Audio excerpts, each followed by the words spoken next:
Here we have Ethereum versus the dollar. And here's the thing with Ethereum in general, right now, do I think that's one of the strongest charts? No. However, whatever Bitcoin does, this one very likely mirrors, and I do still think that Bitcoin has a bit of hopium right here with putting in a major low. Now, Ethereum has bounced off our 3,600 level rather well, which doesn't mean all that much for the higher term timeframes. Again, where is your big bad area to be aware of on Ethereum specifically for the time being? The same area as before, 4130.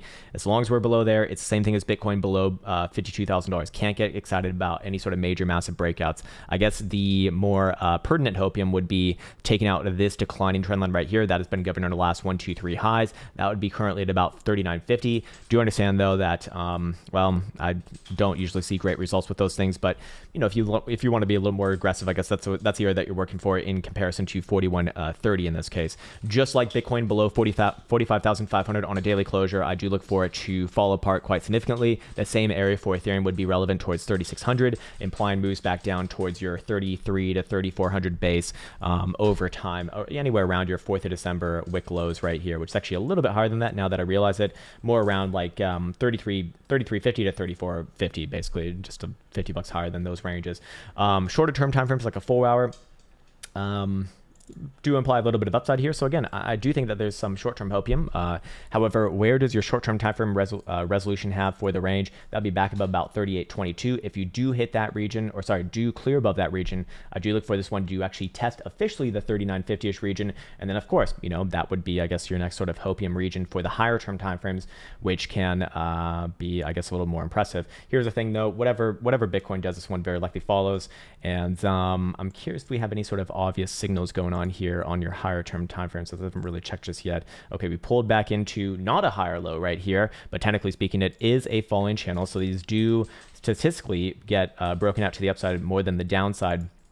But the problem with falling channels, and the problem with falling pizzas, and the problem with just general patterns that have a downside slope, even though they are more often than not resolved to the upside than the downside, the problem is until you do put in first your higher low, and then specifically taking out your prior lower high, it's really unwise to be calling for a major reversal just yet, because a lot of the time what will happen is you'll just get walked infinitely down these channels like this, and that can happen obviously. But hey, you know, I think Bitcoin's just the more easy thing to be watching for hopium right here, because if Bitcoin pulls through, you're very likely going to see Ethereum pull through as well. I think Bitcoin has a little bit of a better setup in comparison to Ethereum, so you know, if you want the hopium, I think it's best to watch Bitcoin in this case. If we do go over here to momentum oscillators, I'm curious what lower term timeframes are looking like right now. We do see 4-hour Stokes are actually vertical above 36.74, so currently good. 3-hour is also going to be vertical above 3,700, so also generally good as well. Bi-hourly is 37.45, so right there actually, and hourly is 37.20. So generally speaking, short-term timeframes are pointed up, which is, you know, more on the good side than the bad side, as is the 6-hour, and I imagine the 12-hour is just about to freshly cross up today with any sort of closure above 36.44, and then the daily, I imagine, is still nosediving below 40.50. So it is still on the higher term timeframes corrective at best. Shorter term timeframes, yes, I do think that you test a little bit further up.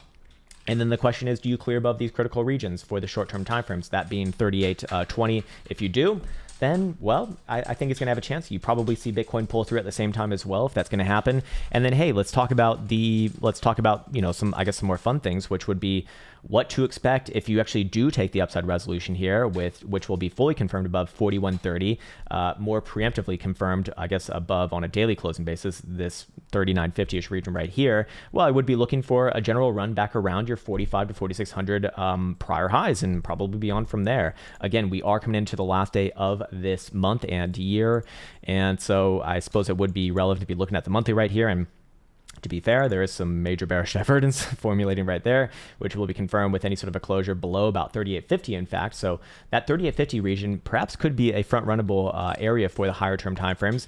Let's maybe go over here as well, just to see what Ethereum looks like on this chart, and just out of curiosity. And well, not great, but we're just going to ignore that one for right now. So I'll just I'll just kind of leave that out for right now, and then ultimately just be aware of what those major areas are. You know, if they do start to get taken out to the upside, well, I think that hopium for a great Q1 2022 remains alive, and we start to talk about targets towards, you know, 50,000 plus and all that good stuff. So hopefully that was helpful, and there you go for Ethereum, sir.